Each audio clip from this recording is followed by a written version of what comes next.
dive into what it means to celebrate the birth of Jesus, and that means being with folks you love and in your jammies. So engage in that, and we'll see you on New Year's Day the following week and do some really cool stuff as we welcome in the new year together. So make sure that is on your radar. So right now, I'm going to invite up Kim Saunders. If you were here 2 weeks ago, she led us into a conversation. That conversation is continuing. And again, we're setting up things to then flow into brunch together. But yeah, I'll let you do all the talking now. So, Okay. So thank you. And thank you, Kim. Woo, woo, woo. So 2 weeks ago, we began a process which is the end of something that's been going on for probably close to 12 months, actually. And that is the process of deciding whether or not Salt House is prepared to sort of say yes to an opportunity that has approached, that's come to us in terms of how we use our property. So this conversation has been divided into 2 parts. 2 weeks ago, we had a discussion which was intended to focus around the question of whether or not this opportunity was aligned with who we are as a community, with our vision, our mission, and our values. And that conversation was great. There was many of you and a number of others participated in that discussion. And we actually have sort of the result of that, which was pretty much a strong yes, that this process, this opportunity is aligned with our vision and mission and where we want to go. But the second part of the question is what we're going to grapple with today, which is a little bit more nitty-gritty in terms of the money. Is this something that financially is feasible for us as a very new community, a very young community that is not yet sort of breaking even? What would it mean? What could it mean for us to move in this direction and make the change in terms of essentially converting an asset that is a property asset, into more of a cash asset for us? And so there's a sort of specific set of questions around that. So today, what we're inviting you to do as you eat the amazing food that has been prepared here, yay! Thank you, Nancy and team, Greg and all. If you could, in that table setting, actually have a discussion about this question of what the finances look like and what questions you still might have, or whether or not this settles some of your ideas, settles some of your questions. And again, in the context of our community, have a discussion about whether or not this is financially feasible for us. So the way in which we'd like you to do that is basically there's material that's on every table, and I'm just going to sort of walk through what that material is. First of all, there's material that was part of our process last time. Let's go, just grab it.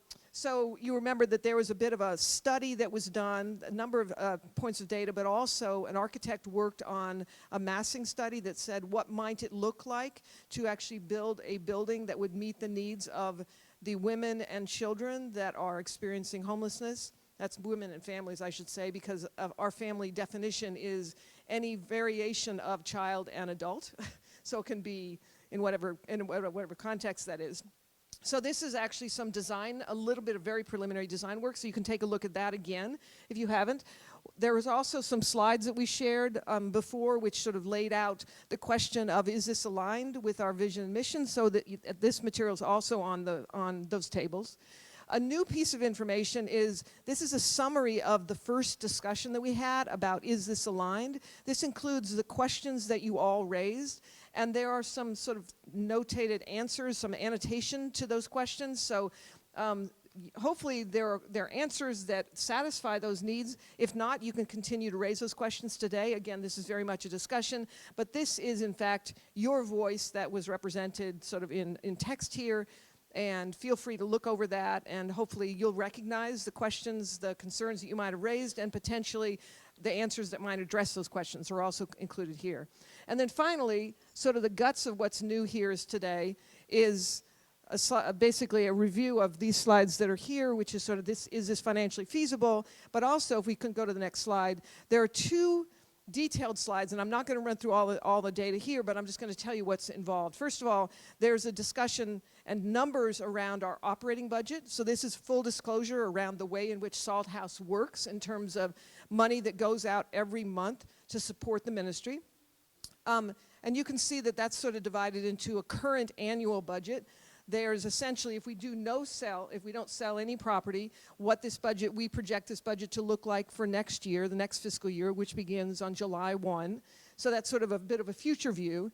And then a couple of different options. If we sell the southwest corner of the property, which is the one that the parsonage is currently located on, it's right over there. There's a building there that we currently rent to a family, and we get income from that. And then the second alternative is if we sell not that corner, but in fact this corner of the property, which is the northwest corner, which would allow us to keep the parsonage up and running and continue to get of course, income from that, but do the sale to a different part of the property. That's sort of a different picture. So that's after sale, the northwest corner.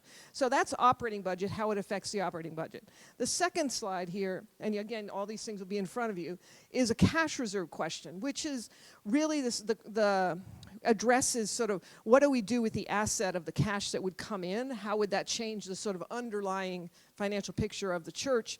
And one of the things that it would immediately do is pay off the mortgage we currently have on the church, on this building that we used to renovate when we first took over the property. So clearly there's a piece of that that goes to paying it off, and then there's some of that money then would go into reserve. And so the same scenarios of sort of after a southwest sale, after the sale of the northwest corner, and what that would look like in terms of the final numbers. I will note that a couple things to be aware of is that the difference between sort of the southwest corner sale and the northwest corner of the sale is essentially doubles our sort of time frame necessary to get to breaking even. And by breaking even, I mean bringing in through giving enough to sort of sustain us in terms of what we spend every month, because we have a gap currently.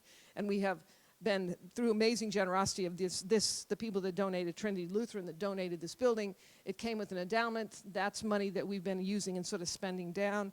In addition, our parent church, Holy Spirit Lutheran, has donated through a joy campaign up to $68,000 a year to close the gap between what we bring in giving and what we're spending. But that is a 3-year commitment, and then it goes away after that. So the real question is essentially 18 months from now, which is essentially where we'd be hitting 3 years, what do we do? And that question is sort of one question that this allows you to take a look at and sort of grapple with financially. So that's all the data that you have in front of you. I encourage you to bring your best brains to this discussion, ask intense questions. Again, this is very much a conversation, but our hope is that collectively that we can discern what God's intention is for us in this community toward this particular opportunity. And I'll be around so I can certainly answer any questions that might come up immediately. We will also be gathering and writing down the conversations that happen and sort of taking those notes so that we can take those notes back and then answer them in future, the next couple of weeks. I will say that the end of this process is basically a yes or no vote that we will be asking each of you to cast sometime in the next 2 weeks. So this is something where, again, we're going back and forth, we're gathering more data, we're providing more information, but the hope would be that each one of you would feel comfortable and confident casting a vote toward the end of this. Thomas. We will have actually both an online opportunity to vote, and we will also have essentially ballots here starting next week. So we'll basically from here until Christmas, we will have that available so you can continue to engage around this topic. Yeah, Karen.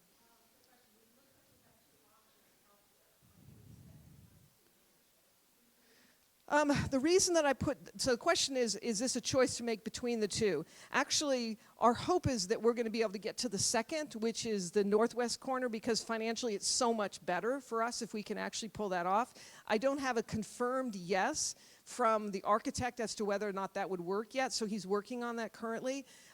Certainly, as soon as we know that, we'll let you know. But I wanted this conversation to be able to go forward with you could do a yes to even the middle one if you felt comfortable. So again, this is a yes or no to the project. The hope would be that we would make it as financially beneficial to us as possible if we can pull that off. So that's what the current scenario is in terms of those two options.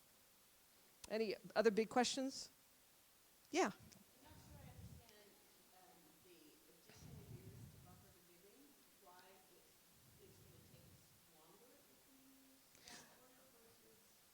What that means is it's more money in reserve to cover the gap.